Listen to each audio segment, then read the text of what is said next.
45 ஆண்டுகளுக்கு பிறகு போலந்து நாட்டிற்கு சென்ற இந்திய பிரதமர் மோடிக்கு உற்சாக வரவேற்பு.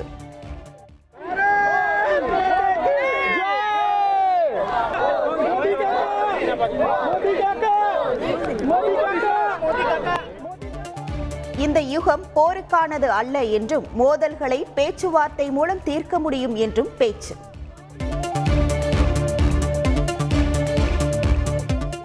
வெற்றி கழகத்தின் கொடியை இன்று அறிமுகப்படுத்துகிறார் நடிகர் விஜய். இன்று முதல் நாடெங்கும் நமது கொடி பறக்கும், தமிழ்நாடு இனி சிறக்கும் என்றும் பரபரப்பு அறிக்கை.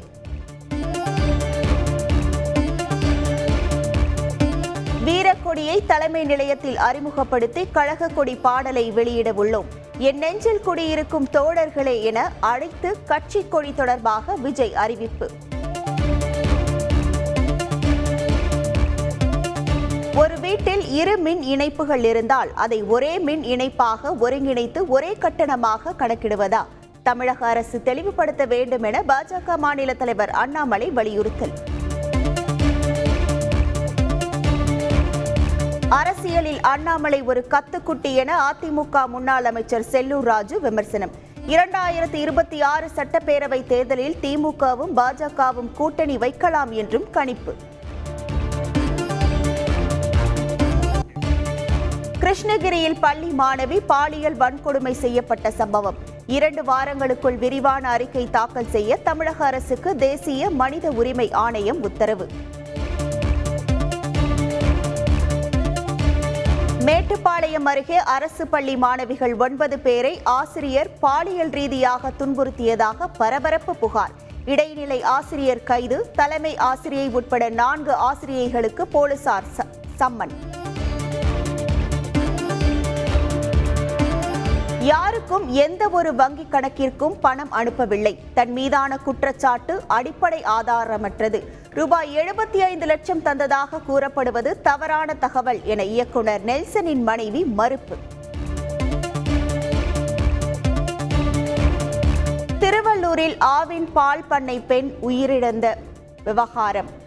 ஒப்பந்த நிறுவனத்தில் பணியாற்றிய மேற்பார்வையாளர் வருண்குமார் கைது. பணியின் போது அலட்சியமாக செயல்பட்டதாக போலீசார் நடவடிக்கை. அமைச்சர் பொன்முடி மீதான செம்மண் குவாரி முறைகேடு வழக்கு விசாரணையை 27ஆம் தேதிக்கு ஒத்திவைத்தது விழுப்புரம் நீதிமன்றம்.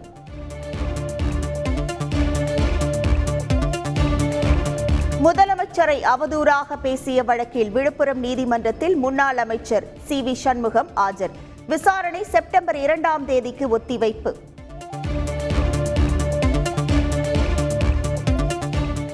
கள்ளக்குறிச்சி விஷச்சாராய மரண வழக்கை CBIக்கு மாற்ற கோரிய மனுக்கள் மீது சென்னை உயர்நீதிமன்றம் விசாரணை. மாவட்ட நிர்வாகம், உள்ளூர் அரசியல்வாதிகள் துணை இல்லாமல் கள்ளச்சாராயம் காய்ச்சி விற்க முடியாது என மனுதாரர் தரப்பில் வாதம்.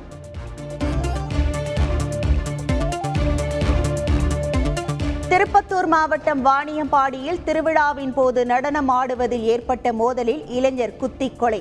குற்றவாளியை கைது செய்ய கோரி உறவினர்கள் சாலை மறியல். வாகனங்கள் சூறையாடப்பட்டதால் பரபரப்பு.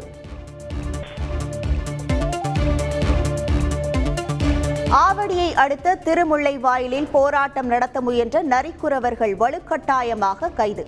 போலீசார் மீது பாதிக்கப்பட்டவர்கள் பரபரப்பு புகார்.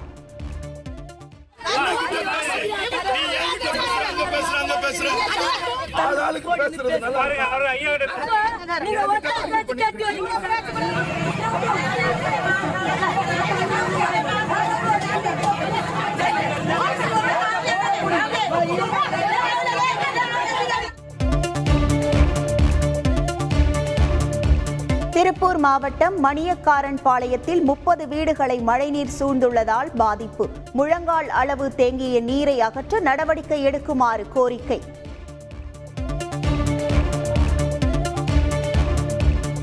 குற்றாலம் மெயின் அருவியில் பாறை கற்கள் உருண்டு விழுந்ததில் 5 பேர் படுகாயம். காயமடைந்த சுற்றுலா பயணிகள் தென்காசி அரசு மருத்துவமனையில் அனுமதி.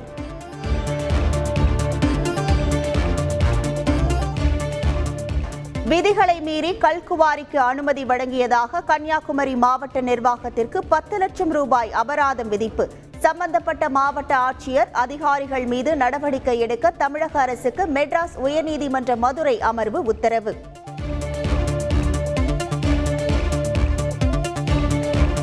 ஜோலார்பேட்டை அருகே வடமாநில இளைஞர்கள் 7 பேரை காரில் கடத்தி பணம் பறித்த வழக்கு. ஒருவர் கைதான நிலையில் தலைமறைவான 9 பேருக்கு போலீசார் வலைவீச்சு. நீதிபதி ஹேமா கமிட்டி அறிக்கை மீது கிரிமினல் நடவடிக்கை எடுக்க கோரி பொதுநல மனு தாக்கல். கேரள உயர்நீதிமன்றத்தில் இன்று விசாரணை.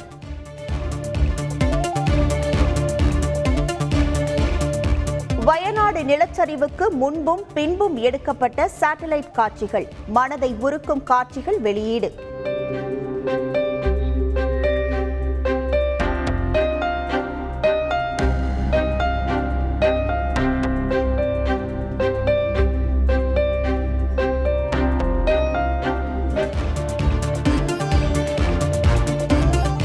நடிகர் ரஜினிகாந்துடன் இணைந்து படம் எடுக்க பேச்சுவார்த்தை. திரைப்பட இயக்குனர் மாரி செல்வராஜ் பேட்டி.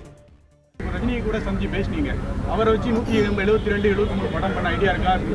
பேசிட்டு 2 பேருமே அவருக்கு ரொம்ப பிடிக்கும், எனக்கு அவரை பிடிக்கும். என்னோட படங்கள் எனக்கு அவர் கூட படம் பண்ணணும்னு ஆசை இருக்குது, அவருக்கும் ஆசை இருக்குது. 2 பேரும் ஏன்னா மாமனன் பார்த்துட்டு, ஏன்னா பெரியமாலும் கூப்பிட்டு பேசினாரு, கர்ணனும் கூப்பிட்டு பேசினாரு, மாமனன் கூப்பிட்டு பேசினாரு. அதனால பேச்சுவார்த்தைகள். ஜோ பைடன் ஆட்சியில் அமெரிக்க பொருளாதாரம் பின்னடைவை சந்தித்ததாக அதிபர் வேட்பாளர் ட்ரம்ப் பரபரப்பு குற்றச்சாட்டு. ஜோ பைடனின் தவறான கொள்கையால் அமெரிக்காவில் 8 லட்சத்திற்கும் மேற்பட்டோர் வேலைவாய்ப்பு பறிக்கப்பட்டதாகவும் விமர்சனம். சென்னையில் தேசிய அளவிலான டேபிள் டென்னிஸ் லீக் தொடர் இன்று தொடக்கம். சரத்கமல், சத்யன் ஞானசேகரன், மணிகா பத்ரா உள்ளிட்ட 8 அணிகளின் வீரர் வீராங்கனைகள் பங்கேற்பு.